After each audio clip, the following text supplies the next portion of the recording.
السلام علیکم ناظرین، میں ہوں آپ کا میزبان حسنات چیمہ اور آپ دیکھ رہے ہیں نیا پاکستان۔ ناظرین، اس وقت میں موجود ہوں گجرانوالہ میں اور آج آپ کی خدمت میں ایک ایسی سٹوری لے کر حاضر ہوا ہوں آپ نے پاکستان کی تاریخ میں دیکھا نہیں ہوگا، سنا نہیں ہوگا۔ آج آپ کے سامنے جو سٹوری لے کر آیا ہوں پاکستان کی تاریخ میں، گجرانوالہ کی تاریخ میں ایک واحد ایسی مسجد گجرانوالہ میں موجود ہے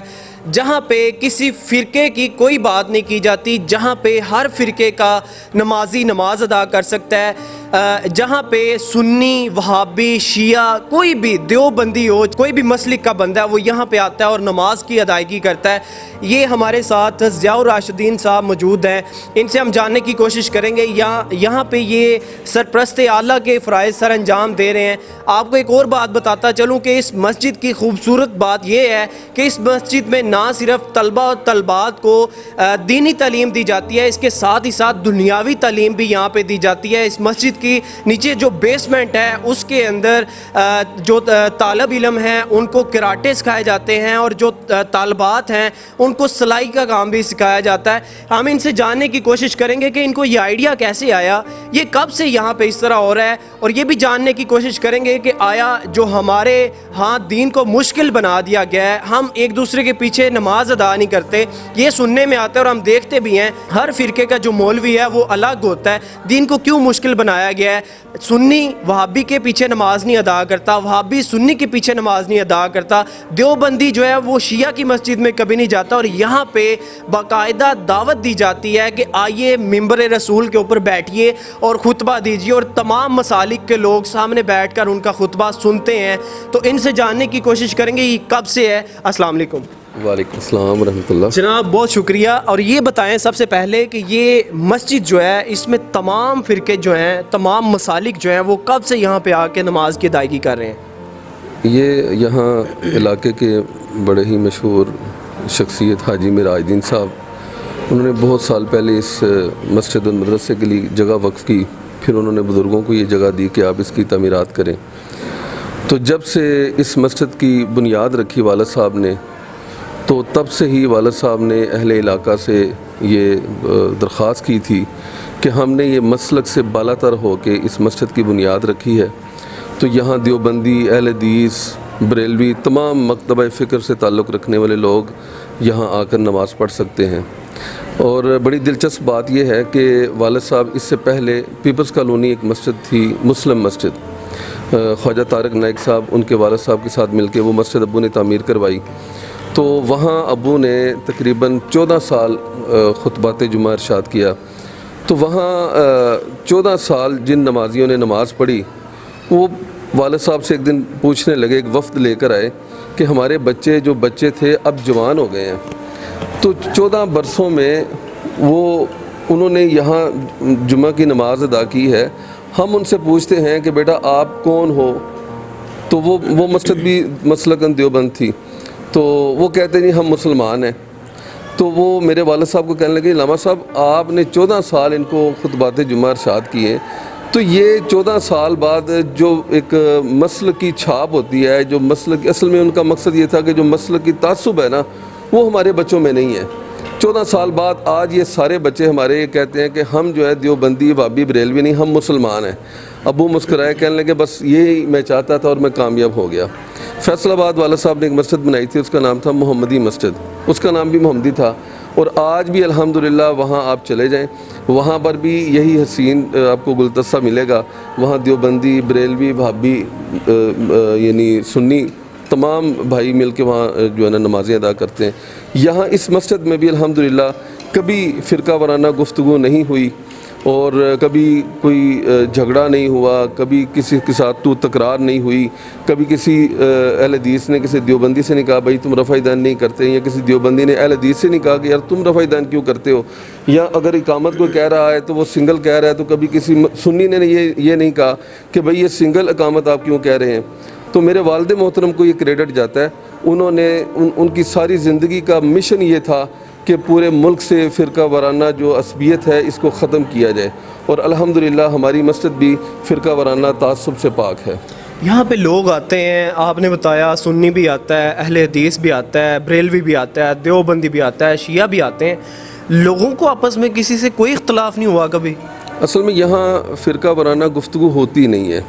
جو مسلکی اختلافات ہیں انہیں یہاں بیان نہیں کیا جاتا. تو یہاں لوگوں کو جوڑنے کی بات کی جاتی ہے, توڑنے کی بات نہیں کی جاتی. تو الحمدللہ جب سے اس مسجد کی بنیاد رکھی گئی ہے تب سے لے کے آج تک الحمدللہ یہاں پر کبھی بھی کسی بھی قسم کی معمولی نوعیت کی بھی کوئی لڑائی نہیں ہوئی, کوئی تو تکرار نہیں ہوئی. تو آپ کیا سمجھتے ہیں اس میں کون کلیدی کردار ادا کر رہا ہے, اس جو فرقہ واریت کو ہوا دے رہے ہیں لوگ, آپ کیا سمجھتے ہیں کہ وہ کون لوگ ہیں, کون اس کا ذمہ دار ہے پھر؟ اصل میں ملک میں بیشتر جگہوں پہ ایسے ہے کہ فرقہ واریت کو ہوا دی جاتی ہے. اس سے علماء کو ایک تو کریڈٹ یہ ملتا ہے کہ ان کے جو مسلک کے جو لوگ ہیں وہ ان کے اور زیادہ قریب آ جاتے ہیں. تو بہرحال اگر آج بھی علماء یہ کوشش کریں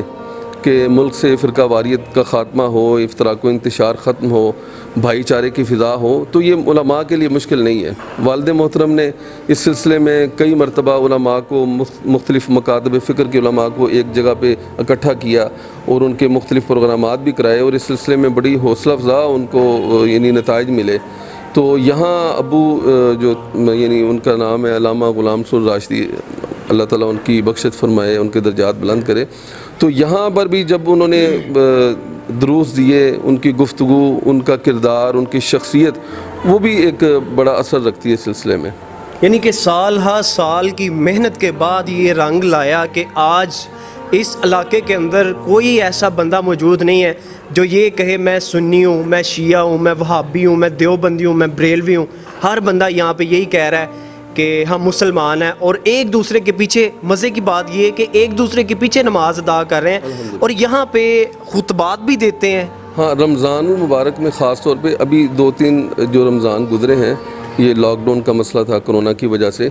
اس سے جو پچھلے جو کچھ ماہ رمضان گزرے ہیں ان میں ہم خاص طور پہ مختلف مکاتب فکر کے علماء یعنی اہل حدیث, دیوبندی اور سنی, ان علماء کو ہم فجر کی نماز کے وقت دعوت دیا کرتے تھے کہ یہاں آ کے وہ درس دیا کریں. تو ماشاءاللہ تمام مکاتب فکر کے علماء یہاں آ کے دروس دیتے رہے ہیں اور لوگ ان کو سنتے بھی رہے ہیں, اور بڑا اچھا بہترین ماحول رہا ہے یہاں پہ. اقامت اور امامت کے فرائض جو ہیں کیا وہ بھی اسی طرح سے سر انجام دیے جاتے ہیں کہ کبھی سنی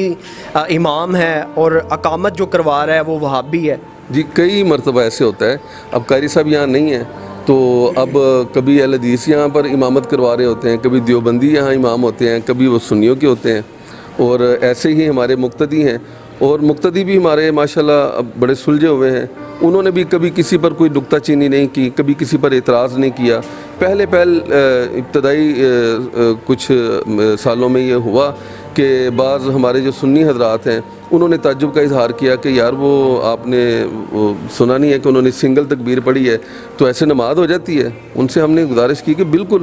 جو سنگل تکبیر پڑھتے ہیں ان کی بھی ہوتی ہے, جو ڈبل پڑھتے ہیں ان کی بھی ہوتی ہے, دونوں کے پاس احادیث کے ذخائر موجود ہیں. تو الحمدللہ بڑا اچھا, مطلب اس کے بعد پھر کوئی اختلاف سامنے نہیں آیا ہے الحمدللہ. آپ ایک اور بڑا شاندار کام کر رہے ہیں. چلیں یہ تو آپ کا کام جو کر رہے ہیں وہ ایک اخوت اور بھائی چارے کو فروغ دے رہے ہیں, اخوت کا درس دے رہے ہیں, یونٹی قائم کر رہے ہیں اور لوگوں کو آپس میں جوڑ رہے ہیں. ہم بہت زیادہ اس میں اپنے فرقے کو زیادہ ہم سمجھتے ہیں کہ ہمارا فرقہ دوسرے سے اہم ہے, جبکہ ایسا نہیں ہے. حضور نبی کریم صلی اللہ علیہ وسلم نے بھی کہا تھا کہ ہر بندہ جو ہے وہ اگر افضل ہے تو وہ تقوی کی بنیاد پر افضل ہے, اور کسی پہ رنگ, نسل اور کسی طرح کی زبان کے لحاظ سے کوئی کسی سے افضل نہیں ہے. اگر کوئی افضل ہے تو اپنے تقوی کی وجہ سے افضل ہے. تو آپ یہ بھی بتائیں کہ مسجد کی بیسمنٹ میں آپ جو کام کر رہے ہیں, جو بچیاں ہیں, جو نیڈی بچیاں, ان کو آپ سلائس کھا رہے ہیں, تو یہ آئیڈیا کیسے آیا کہ مسجد کی ہی بیسمنٹ میں یہ کام کرنا ہے؟ یہ ہمارے والد محترم نے اس کی بنیاد رکھی تھی. وہ ٹیکنیکل ذہن رکھتے تھے. ان کا موقف تھا کہ جو دینی مدارس سے, مساجد سے جو لوگ یہ مدارس سے تعلیم حاصل کرتے ہیں وہ صرف دینی حوالے سے ہی نہ رہیں بلکہ ان کے اندر یہ فنون بھی آنے چاہیے, ان کے اندر یہ ٹیکنیکل چیزیں بھی ان کو سیکھنی چاہیے. تو اس سلسلے میں انہوں نے پھر یہ سلائی کلاس کا جو ہے نا وہ سلسلہ شروع کیا. ہمارے پاس میٹرک, ایف اے اور بی اے کی جو فارغ بچیاں ہوتی ہیں, امتحانات سے فارغ ہوتی ہیں, ان کو 3 ماہ کا جو کورس کروایا جاتا ہے. 4 گھنٹے سلائی کلاس ہوتی ہے,